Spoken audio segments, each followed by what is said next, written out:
Jacqueline West, and Karen Koenigke has been helping, and Jean Hollenberg, you know, from the past, right?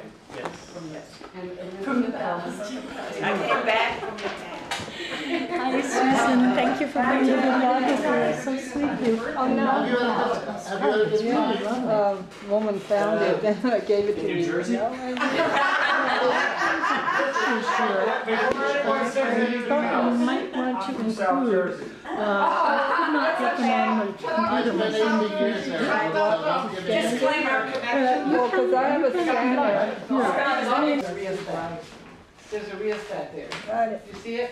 Yeah. How's that? Good? Perfect.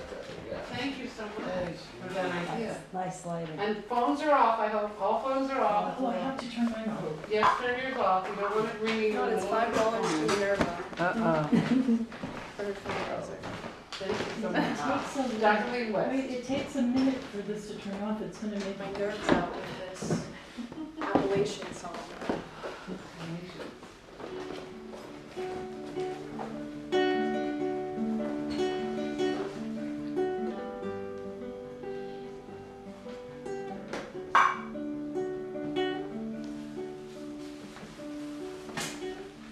Oh, the summertime is coming, and the leaves are sweetly blooming, and the wild mountain thyme grows along the purple heather. Will you go, laddie, go? And we'll all go together to wild mountain thyme all along the purple heather. Will you go, laddie, go? If my true love, he won't go, I will surely find another to pull wild mountain thyme all along the purple heather. Will you go, laddie, go? I will build my love a tower at the foot of yonder fountain, and only if I could grow flowers around that fountain. Will you go,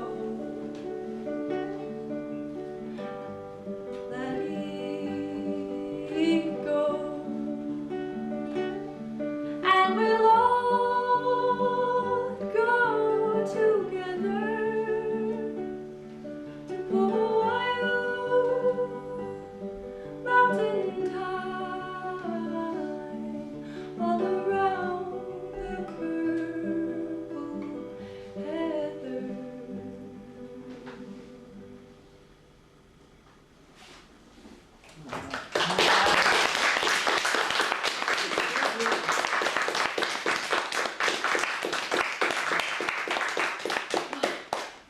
So nervous. So I just want to say thank you to Minerva for persisting and, first of all, creating this drawing group, this drawing club. It's been very inspiring to me posing for the artists. I feel like I have collaborated with many people while I've been here, from very slowly dancing on stage.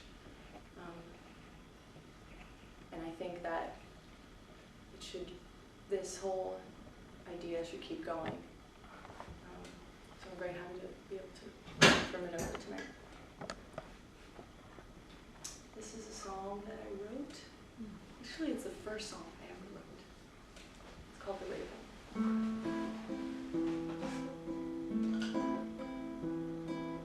At night the raven calls to her prey, the one she loves. Memorized her plan to surprise the girl on the back of the hill.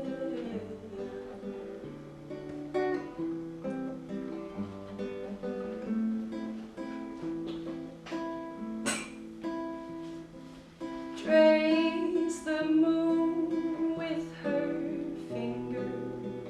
Won't go inside, she'd rather linger. She's been known to fight with her soul at night on the back of the hill.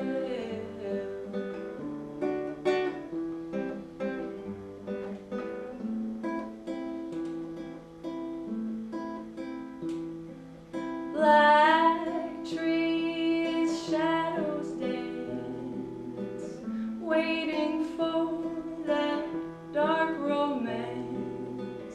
It'll be slow the way she will go. Death on the back of the hill.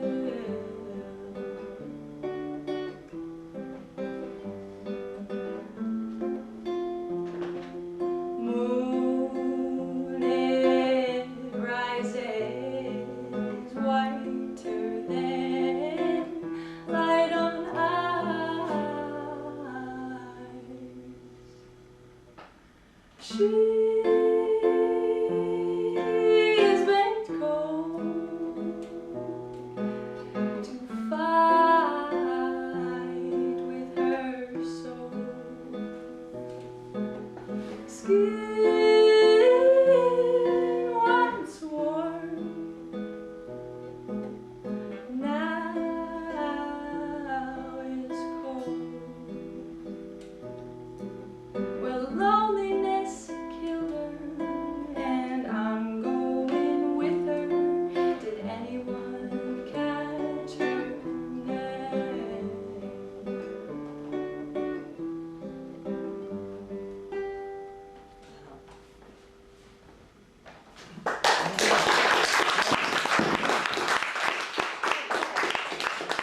beside you in my mind, my mind. I know you're still talking about the same phases of dreams, the one where the water takes you deep.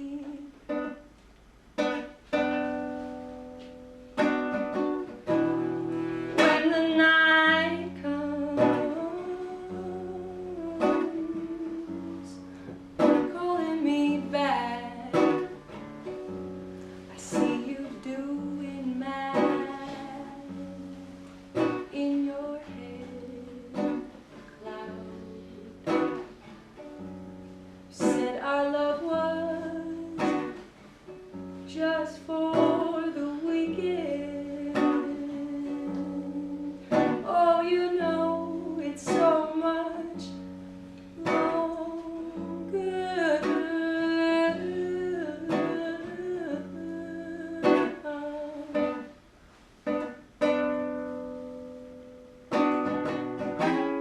Who made you 1,000 glints of splinters?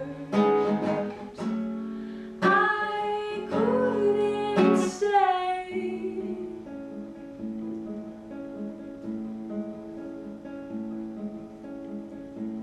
He's cinnamon, his face aglow,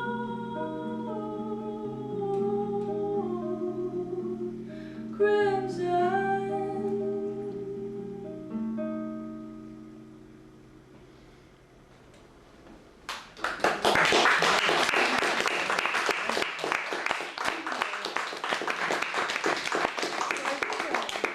I think that's about, I mean, I could play, but, you know, I think that's good. Is that good?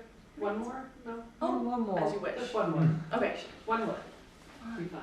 All right. Do-do-do. Let's see. That's really fun. Thank you for giving me this opportunity, Minerva. I usually sing with a guitarist playing. Oh, beautiful playing. Thank you. The Okay. singing's okay. Beautiful Make a playing. sing. Wonderful. Oh, let's do something kind of fun. Okay.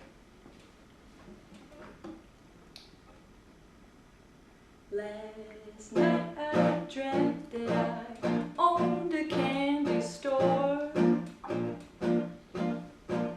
Last night I dreamt that I owned a candy store.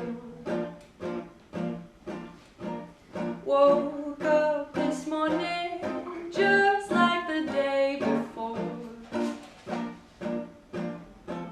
There's a little wagon passing every afternoon at 4.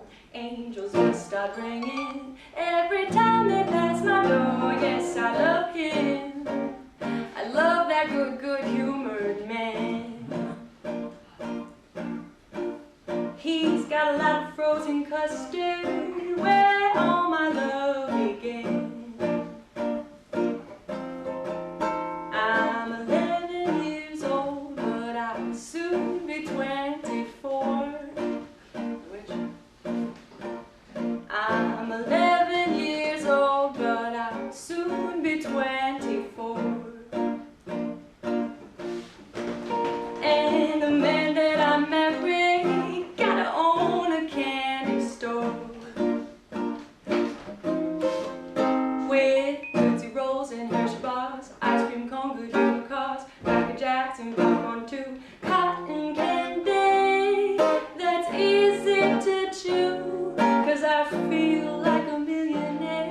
and then Christina's going to take over with the presentation. So this is back to, a very short piece back to 1978. Ready? Oh my God, the light is not good. Oh, the light's not good? I have to go up above? Yeah. Okay, I'll go above. One hand. Again, if we have time, I'll read something about the environment in America in the 20th century, the middle of the 20th century when the beat movement happened. Ready? Mm-hmm. Okay? Yeah. Alene has been dead 27 years, but memories of her pop into my brain almost daily. Snapshots urging me to eulogize her. Sometimes casual conversations about the past with friends leave me eager to tell Alene's story. And whenever her daughter, Christina Mitchell, calls me or visits New York, I remind myself that Alene's story is knocking at the door, waiting to be written. The winter of 1978, Marianne threw a for-women-only potluck dinner party in her second floor, 4,000 square foot loft on Ludlow Street. When I arrived, I climbed up the long flight of stairs leading to Marianne's loft, entered, and walked to the approximate center of the space, looking around to see who else was there. A dark, short woman positioned herself in front of me, holding up a little box with both hands at the level of her third rib. I was somehow imprisoned by her energy, what did I decide to say there? Force field of her energy, imprisoned by the force field of her energy, and held at attention. For a second, I wondered what she might unleash from such a small container. It wasn't large enough to contain all the evils of the world, nor elegant enough to be the home of the magical genie. She was strikingly pretty. Her eyes, my eyes settled on her bangs. They made a tidy level line straight across the middle of her forehead, reducing its height and aligning her eyes with her eyes and cheekbones. Her tightly curled hair, having been straightened by oil in a hot hair iron, became distinct and memorable. What natural style, I thought, despite its artifice. Could she be dispensing love potions, I wondered? No, nothing so exotic. She had heard that I was Virginia Admiral's new friend and that I suffered from allergies, so she was offering me a remedy. So began a friendship like none other that I've ever had, a friendship that lives today through my friendship with her daughter, Christina. So that's my introduction. Now may I present Christina Mitchell, Alene Lee's daughter. Hello. Thank you, Minerva. I'll get that. Sorry I left out some of those words. I have to hold them really well. Yes. Okay, you are my railing. No, I got this okay. I just need one railing. There we go. Thank you. Hey, and I apologize. Now I'm going to sit back over here. I need back Over this way. my writings. My writing. Well, Right there. Okay, good. There's that. I wrote it a long time ago, actually, 3 or 4 years ago. But I just found it today. Don't worry, I'm not going to read all this.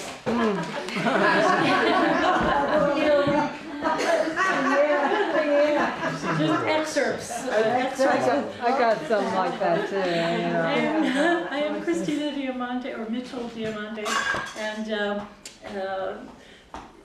these are excerpts from a thesis that I wrote, and also excerpts from my mother's life.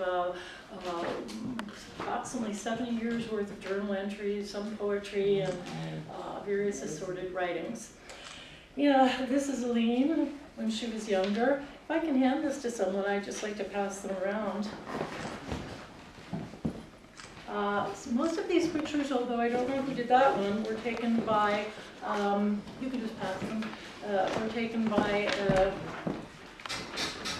Allen Ginsberg. So you'll note on the bottom of each page our little, this one has her in the shadows is Jack Kerouac. And Susan will probably get a copy of this later. This is Alene and William Burroughs. And this is Alene and Lucian Carr and Allen Ginsberg.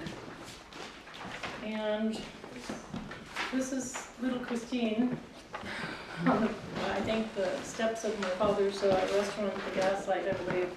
And this is my father, who was also of the Beat era. What was his John name? Mitchell, say his name. John Mitchell, and he was in interview for protest of village restaurateurs against paying graft to the mafia, the police, and the fire department. So he had quite an active little life in New York City before they, well, after he had his little demonstration, his restaurant was firebombed, and word was sent down to him that he could either leave the country or die, so he left. So this will be really about Alene, but since that photograph was there, I thought I'd explain that. Where did he go? Right. Where did he leave? He went somewhere. You don't know. I was 3. Oh, okay. And it's never mentioned. Walking with the Barefoot Beat, Alene Lee. Jack Kerouac wrote about her and himself in his Romana clef, The Subterraneans.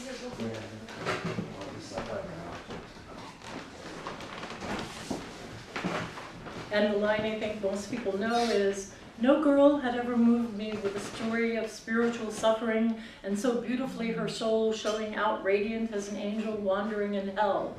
And that hell, the self-same streets I roamed and watching for someone just like her." The Subterraneans from my issue, or copy that I have, page 50. Jack wrote those lines above about the main character in his book, The Subterraneans, Mardou Fox, or at least his love interest. Mardou was Jack's lost love in the novel, and Kerouac's real-life Mardou, Alene, my mother, was perhaps the only woman ever to walk away from him before he was done with her. Mardou was, until recently, one of the few literary persona whose true identity had not been revealed by any of his major or early biographers, or by any literary historians of that period. The real Mardou had remained anonymous, and was therefore one of the few best-kept secrets in Kerouac's books, for which there are keys identifying everyone, because they were all monoclefs. The omission of Mardou's real identity and her subsequent role in the literary history of that time has left gaps in that history that are both revealing and parallel to the views of Kerouac, Ginsberg, Carr, and Corso on blacks and women. This absence of her presence is in fact partially a direct result of Alene's impact on the primary biographers of Kerouac and Ginsberg. No biographer would reveal her true identity because in her lifetime she fiercely and in some cases with legal threats demanded anonymity. However, Alene on her deathbed spoke these last words to me and Marianne Nowak, a now deceased New York City artist. "I want you to do whatever you can to help keep me alive." These words, which one could construe as a simple wish to remain alive by any means possible, came during the predicted end stage of a fast-growth terminal lung cancer, which Alene had fought for the previous year and a half. The words became, for me, a directive to reinstate the speaker into the official history of that time. Since Mardou knew she was dying and had requested a do not resuscitate order, it was clear that the fulfillment of this last request would have to be accomplished in a literary manner, since a literal fulfillment of that wish would have been impossible. I'm going to skip many of these pages because they will take too long to read. And there are 132 of them, so I'm sure they'll appreciate that. Buy the book. For many people, the Beat period, excluding the works of Joyce Johnson, who wrote Minor Characters and other books, is pretty much exclusively the story of young men. Kerouac, Ginsberg, Neal Cassady. However, there was a black and Native American woman named Alene Lee, who existed during that same time and place in the 50s and 60s. She did influence Kerouac, Carr, and Ginsberg, and others. She did write, and finally it may be said she did die in love with at least one of these men, Lucien Carr, and in a friendship with another, Allen Ginsberg, who was with her when she died, with her and me, when she died at Lenox Hill Hospital in 1991. Without her person being reinserted into the Beat generation, what is it at stake? what is at stake is the commodification of that history, a portrait with no black or indigenous females in the picture. Without Alene's perspective, Kerouac and Ginsberg remain more heroically palatable and more mythic literary figures than they actually may have been. Ignoring her perspective and writings or leaving them buried comes at the cost of ignoring certain harms that certain writers and others inflicted on the lesser-known members of that generation, the women. Ignoring her also comes at the cost of deleting one of the few recorded recollections of beats as men and artists written by a Black and Native American woman of that period. This African American and Native American woman lived, breathed, loved, lost, learned, and interacted with, fought with, and wrote about Jack Kerouac and the other beats of that time as well. This is the beginning of an attempt to place that woman, Alene, back into the historical texts. It is the attempt to shed light on another perspective about Kerouac and his peers. It is the attempt to give voice to Alene's feelings and thoughts about having been immortalized as Mardou in Kerouac's The Subterraneans. And finally, it is the attempt of a daughter to fulfill her promise to a dying woman to help keep her alive.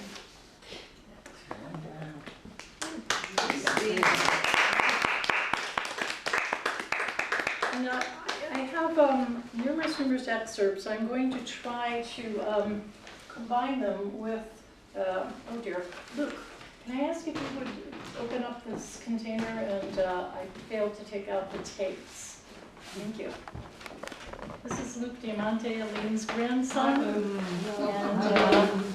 the tapes are, let's see,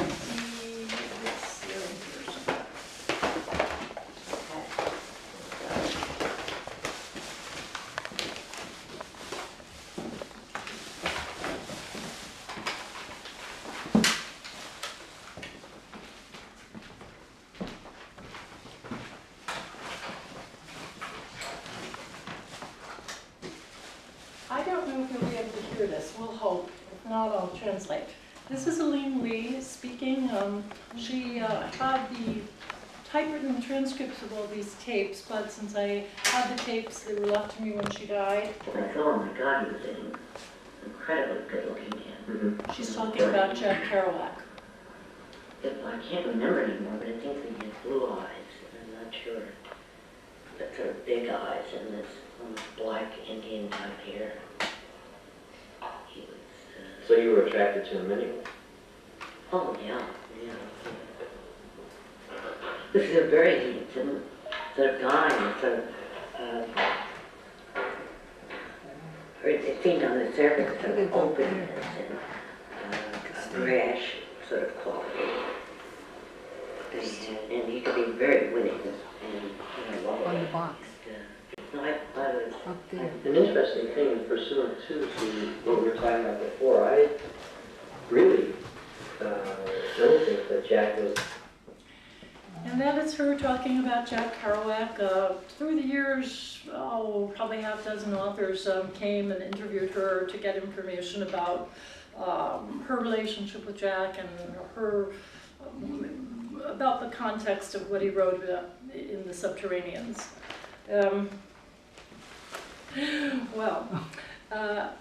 Perhaps you should start singing while I was All right. Shall we take a little break? Yeah, no wine break? No, I'm fine. Alene was written about in the Subterraneans, and as I said before, he wrote, Jack wrote, Kerouac wrote Roman Eclipse, so he wrote about the people he knew and the things he really did, which if you were his lover, made things a little bit uncomfortable. He wrote about Alene's most personal thoughts and experiences in the book, in some cases quoting her exactly, in other cases sort of perverting what she had said. He says, in The Subterraneans, her own little stories about flipping in her minor fugues, cutting across boundaries of the city, and smoking marijuana, which held so much terror for her. She told her story and I'd listen. In 19 pages of the 152-page book, Kerouac told the story of one of Alene's more frightening flipping out episodes, which constituted a very important part of the book. At the end of Alene's recounting of the experience, or Mardou, he tells his readers that they hugged and held close. It was like love now. I was amazed, end quote. And yet he apparently failed to see that printing her experiences would be a violation of her sense of privacy. Alene told author Gerald Nicosia, who wrote Memory Babe, that she was aghast at Jack's publication of her private life, thoughts, fears, and insecurities. However, before he published the book, they were in love, and Jack's sexual attraction to Alene grew to be a love that bloomed to include thoughts of plans to marry her. Jack says in the novel that he hopes she will, quote unquote, turn out to be the woman who can really live with me and grow old with me in my cottage of peace, end quote.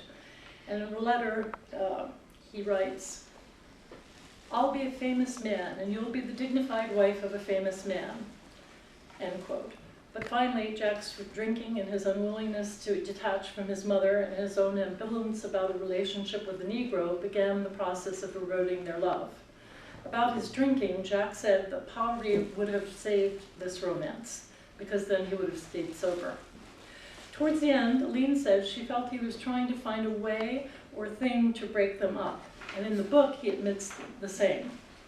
One of the final acts in what was Jack's attempt to break up with Alene was a brief affair he had with Gore Vidal, referred to in the book as Ariel Lavina. Ariel Lavina, which Alene apparently forgave.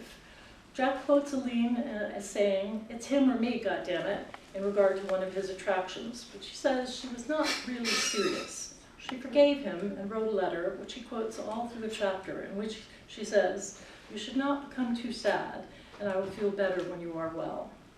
Despite that forgiveness and patience, Kerouac apparently could not or did not want to forgive her affair with Yuri/Gregory Corso.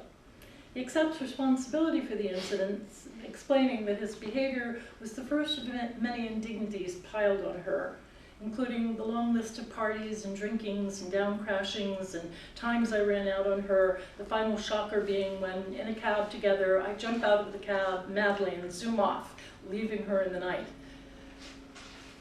Jack said he was plotting for about 3 weeks to get rid of Mardou, so as to get back to more comfortable modes of life, like, say, staying at home all week and writing a book and working on 3 novels. And yet at the same time he dreads the thought of losing her.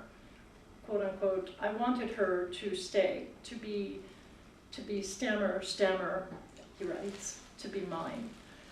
But when the fateful moment arrives and he knows if he leaves with her and leaves her with Yuri, he'll lose her, he becomes jealous and wants to stop the breakup. He has a dream in the book that prophesies the affair between Yuri and Mardou, which he tells them both about and then he broods about for several days. Finally, he leaves Mardou to go to a party, stranding her with no money to get home. He explains he left her in the night, in a cab, sick and tired, and with the buck, Yuri. And that Adam or Allen Ginsberg, had left money for her to buy food. He wrote, "Poor Mardou, going home again, and the drunken maniac himself was gone."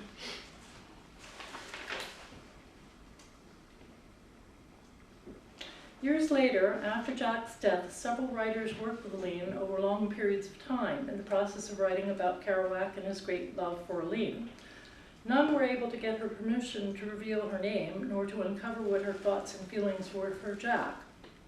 Always intensely private, she was one of the few beats to hold to their theoretical ideal of not selling out. She had many opportunities to claim her place in the history of the beats, but she never wanted that spotlight of fame. I write about her now in spite of her historical stand for privacy because of her last words.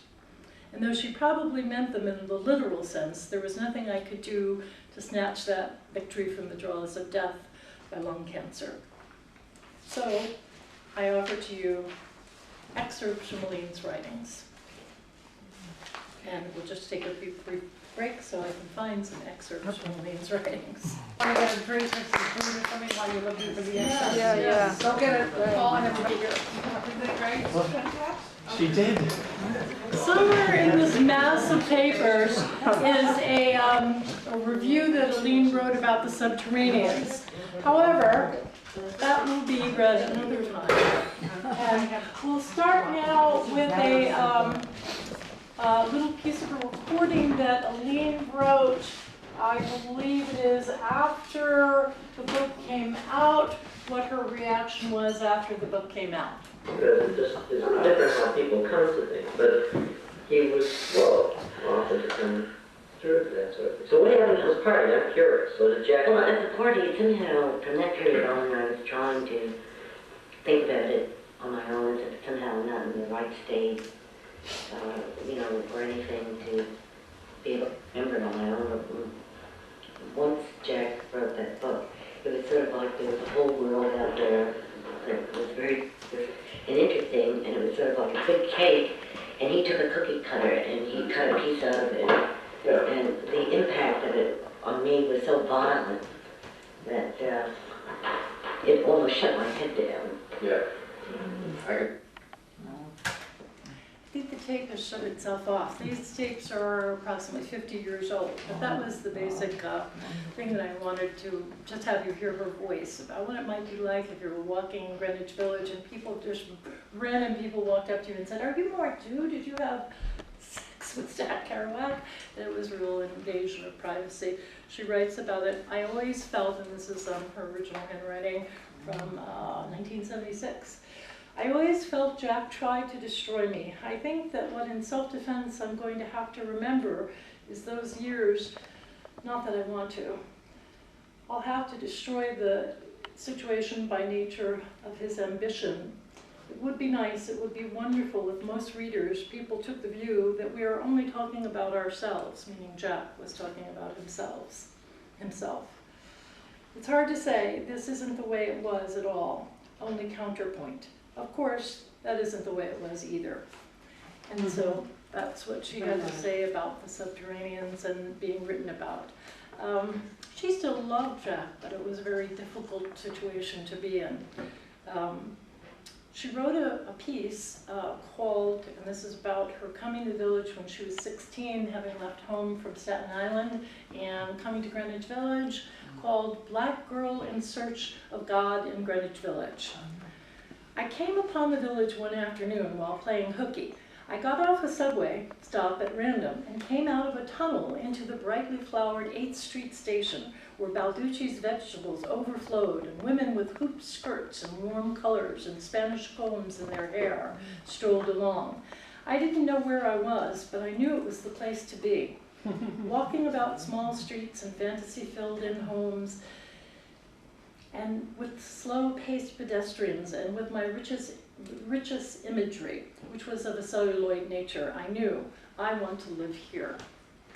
Many weeks later, after the strain of sitting in Times Square movies before the days of porn, and wandering and dreading being caught and thinking of what to tell my mother, who without the slightest idea of the details that went into it, was determined that I should get an education, quote unquote, I got off at the same stop on my way to the movies, which is where I got most of my education.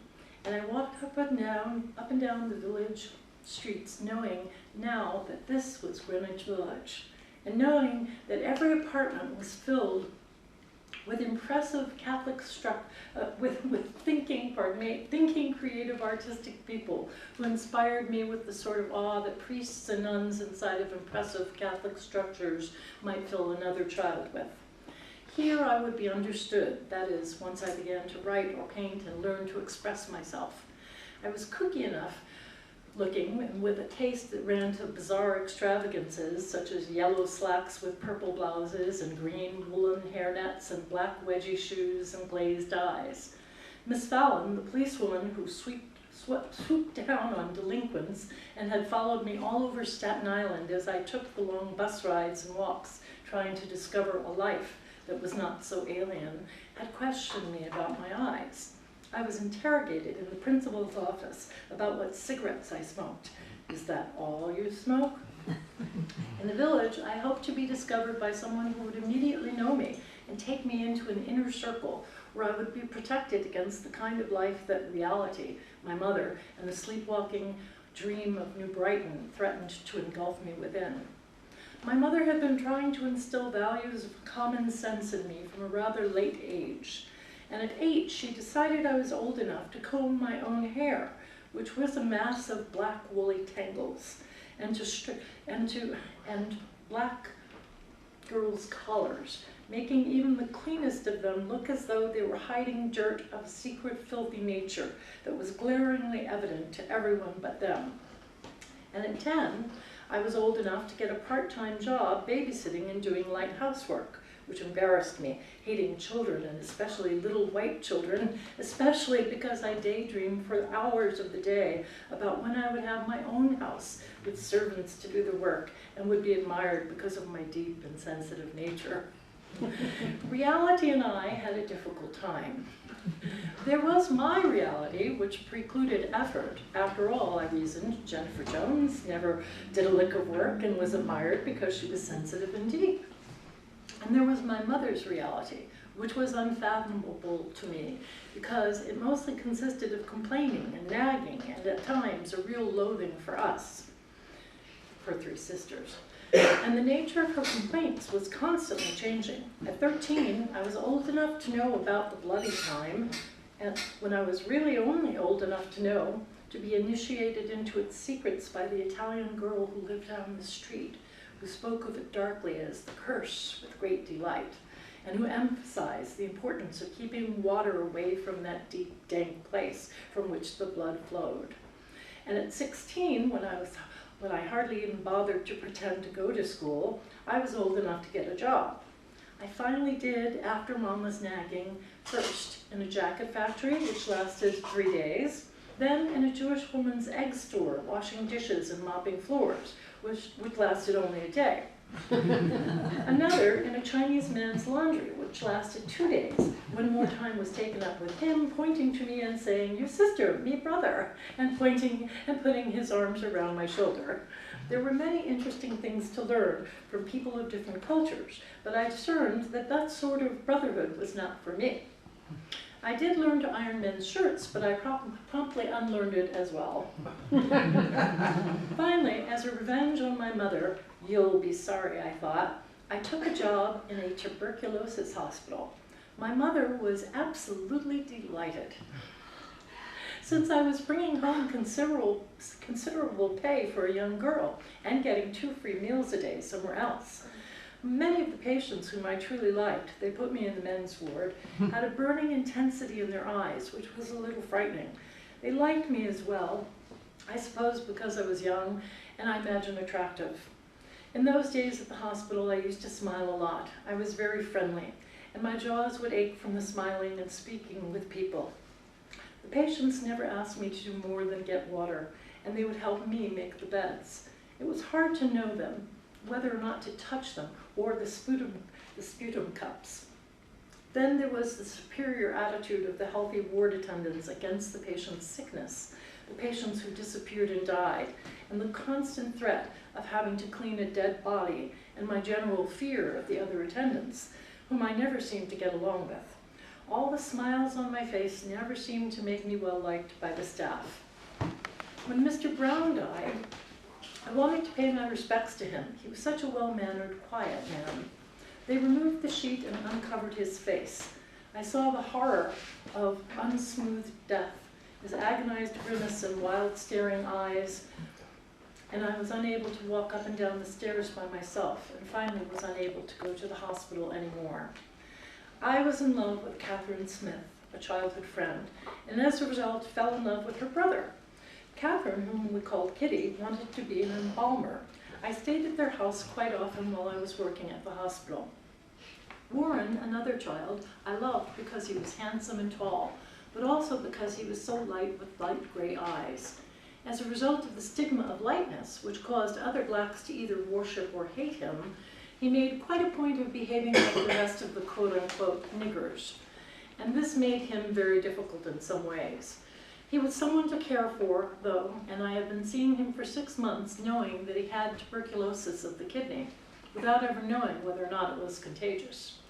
Warren became more and more irritable with me, and when I lost my job at the hospital, the strain of having sexual relations with him, which I did not want to have, became too great. I was afraid of getting sucked into dirt, and he always said words, well, I won't repeat them. F me, baby. At that point, I decided to leave Staten Island because it seemed that there was just no way out there. From her journal notations, it appears she got pregnant and was forced to have an abortion by her mother. Alene was? Her mother made her have an abortion? It appears from her journal notations. Oh my God. I got a job at the telephone company, which lasted 2 months. You're giving up a great opportunity, dear. You'll never get a job like this again. And I thought, I hope not. I registered with the employment office and noticed that the interviewer wrote on the application, quite mature for her age, speaks well, neat appearance. The latter being not quite true. She was sympathetic to me though. I told her I had typing experience, which I didn't. I was given an appointment at a New York social services agency as a typist. It was during that period, at 16 years old in 1946, that I finally left home for good, explaining it to my mother as necessary because of my evening classes at night school, which I had dropped out of, and the difficulty of traveling the distance and time. I got a room in the West Village YMCA residential hotel for young women. These were great times for me, even though I went without eating once for 2 days because of a holiday and not having money. I was too afraid to ask anyone for food or money, so strange was New York to me. But it seemed a small price to pay for independence, and I later found out I could have asked the desk clerk to let me into the cafeteria, where we were usually given meals as part of the rent. I made friends with a few of what seemed to me select girls whom I could initiate and who would accept my number of unstated pretensions that I had cultivated, including writing what seemed to me extremely important things, which I had mercifully forgotten. I had a few friends, a girl from Maine who was a model, a Negro caseworker, and a German Jewish girl who had a scholarship to Juilliard. I was writing. I had an audience of 3. I never submitted anything. I was just happy to hear my friends say, "You can write." And so I began to live in the village. Fabulous.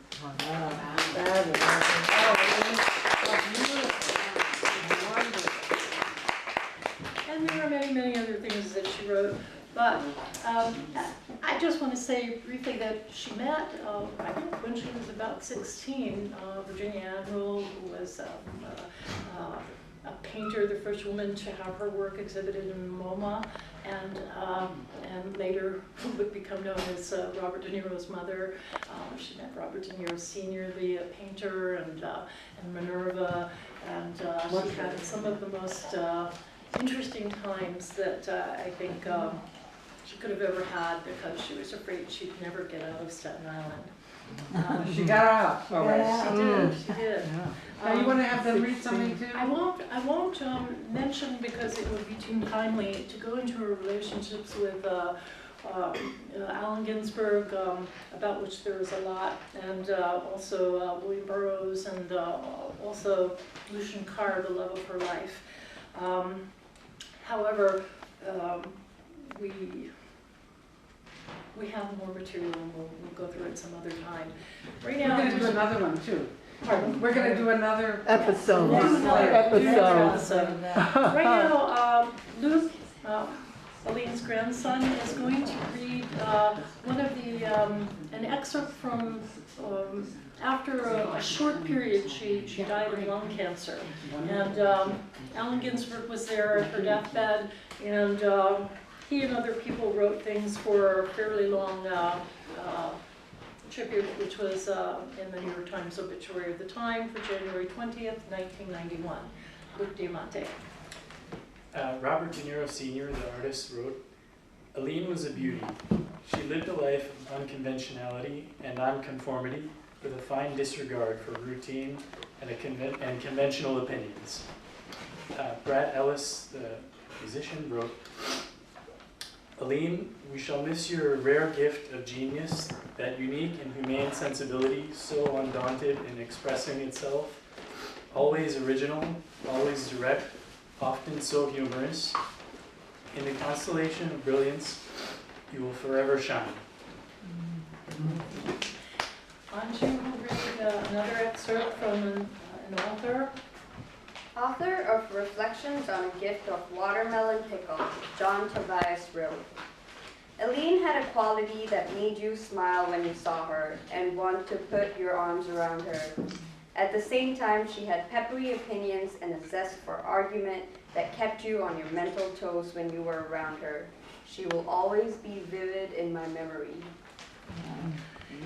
And Lucian Carr wrote, Alene was a beautiful and steadfast love for many years and was always there in good times and bad. Alene wrote about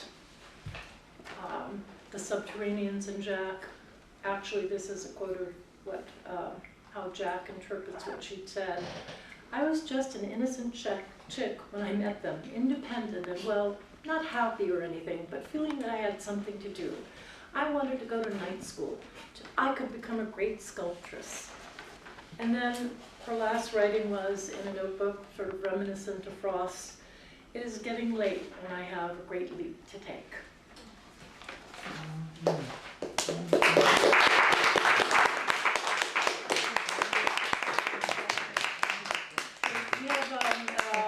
Anyone's welcome to go through the pictures of Lene's. And, Should I do my next thing too? Oh yes, I'm sorry.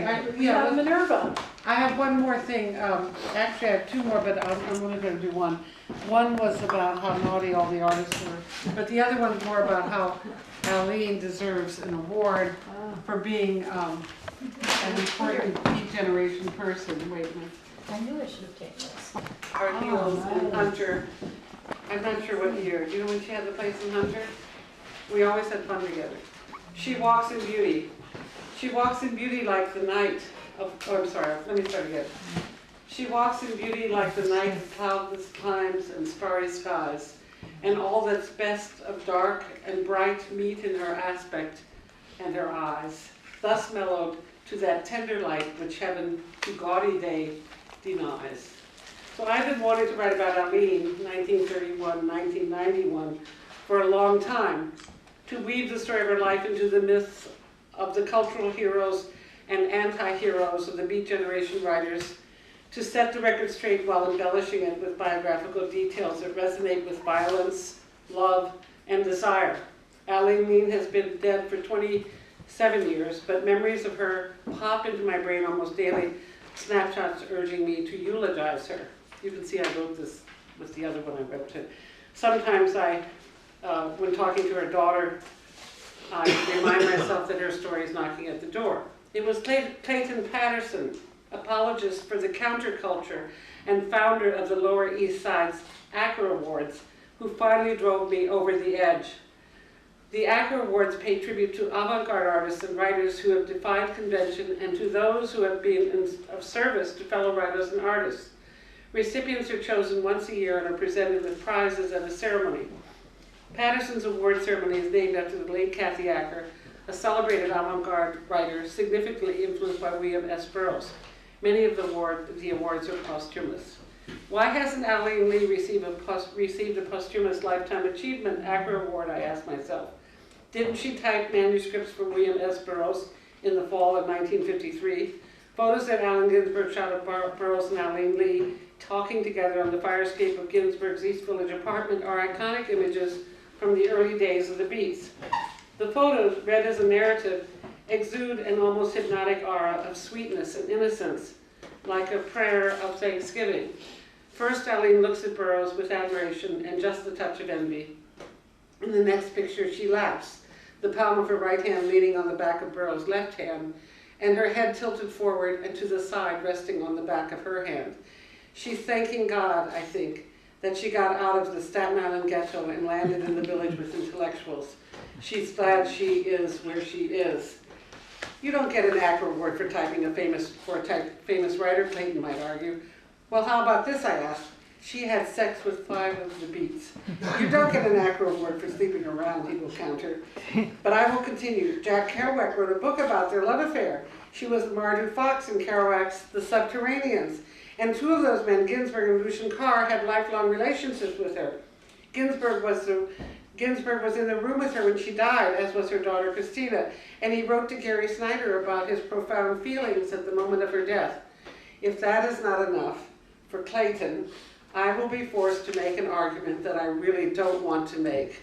I will tell Clayton that she was an African-American woman who spoke softly with a very slight lisp, just enough to arrest one's attention and to make one listen carefully to whatever she had to say. That she was intellectually unequal to any of the Beat Generation men, that she was brown and beautiful and accessible, and that as such, she embodied the Beat search for the exotic, the unconventional, the unknown, and the mystical, all that was not mundane, and all that was not like their own mothers and the families that they came from. In short, she was their Negro, as African Americans were called then, their talisman. But I hesitate to make the argument that Alene Lee became an object used by literary white men to further artistic talents and ambitions, because that argument unearths and engages the racism and sexism that were the currency of the times. Affluent post-war America in the late 40s, the period of the birth of the Beats, was in many ways the calm before the storms that were brought on by the civil rights and feminist movements. Alene Lee was born too early to reap the benefits of those revolutions. She was born into poverty, heir to a legacy of cruel and exploitive racism. Young Americans today, fortunately, cannot even begin to see American racism for what it has been historically, even only a century ago. One has to read a lot of books to reconstruct its horrors. I do not celebrate Alene Lee as a Beat mascot. I celebrate her for the originality of her strategies to survive in the subculture of the Beats, the milieu that she chose to live within. I celebrate her as a refugee from the violence of the bed-bug-infested, wood-stove-heated, gambling house ghetto neighborhood of Staten Island where she grew up. She was a survivor who played out her hand, maintaining as much dignity and privacy as she could under the circumstances. Alene never became a journalist, the journalist, detective writer, novelist, or short story writer that she yearned to be when she was young, but her life itself became a work of art. Her strategies to just get by became the happenings of a worker, typist, artist, African-American woman who tried to cut through the limitations that trapped her. Her path to survival was strewn with events, some absurd, some sad, but all of them compelling. Hers is a story of sweetness, violence, innocence, love, and desire. And go on, I have to write the rest of it.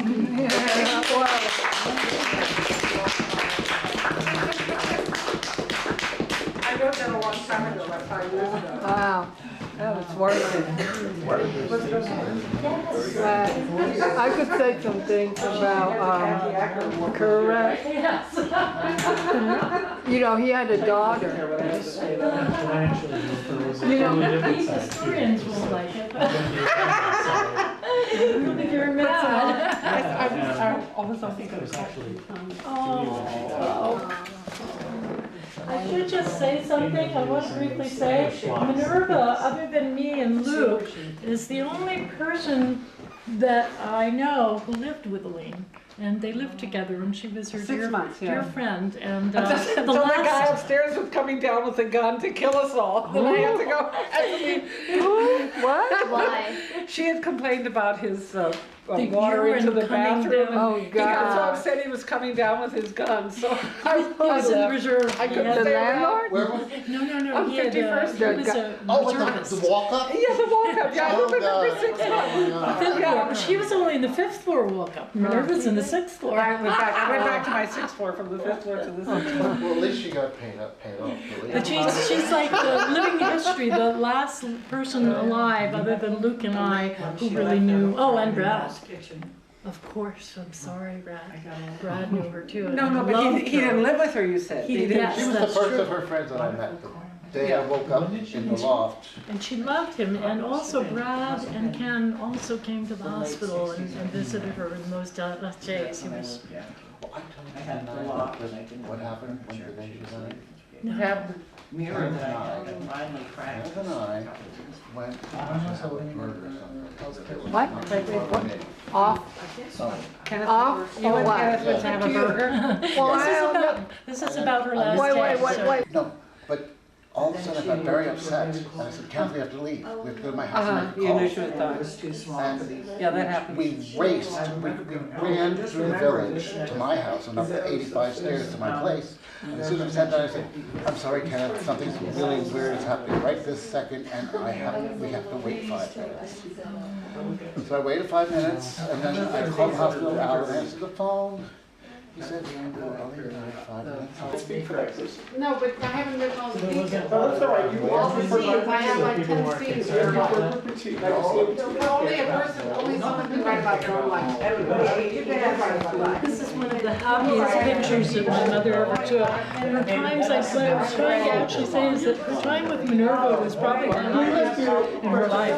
What was that? Well, You know, oh no, because she wasn't involved with any men. She was always involved with difficult men, and those were always very dramatic endings and experiences. But when she was with Minerva, I was living in shelter, and she was free to be herself. And that's what love is right. So those Ginsberg photos? I don't, pardon? you said you would go. No, 27, actually. Oh, okay. Yeah. Is this your, Oh, no, that was a Native American boyfriend of mine named Ray Winters, Fighting Bear. yeah. Oh, I'm Yes, I sorry, know. yes, this is me. when I know was this young. is you, Oh, but- is that what you said? I'm sorry. no, but your dad is somewhere, right? In a photo here?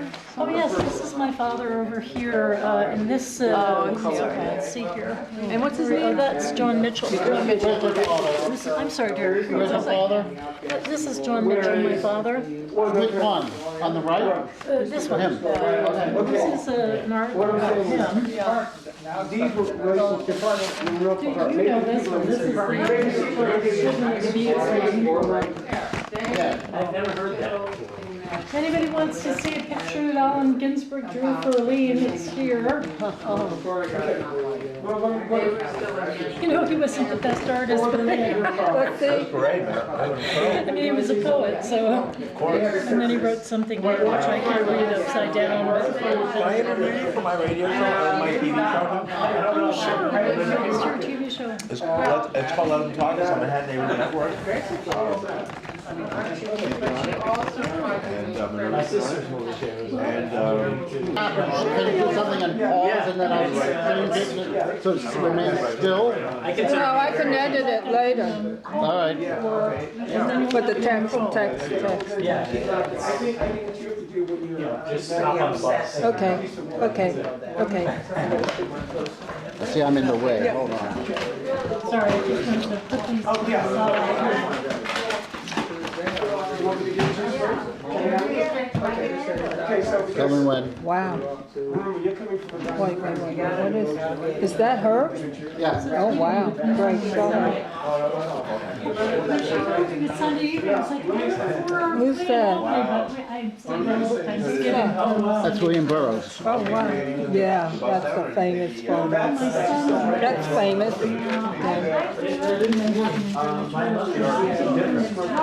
Yeah. Is that Tennessee Williams? No, Bullshit, that's Lutheran. couldn't be.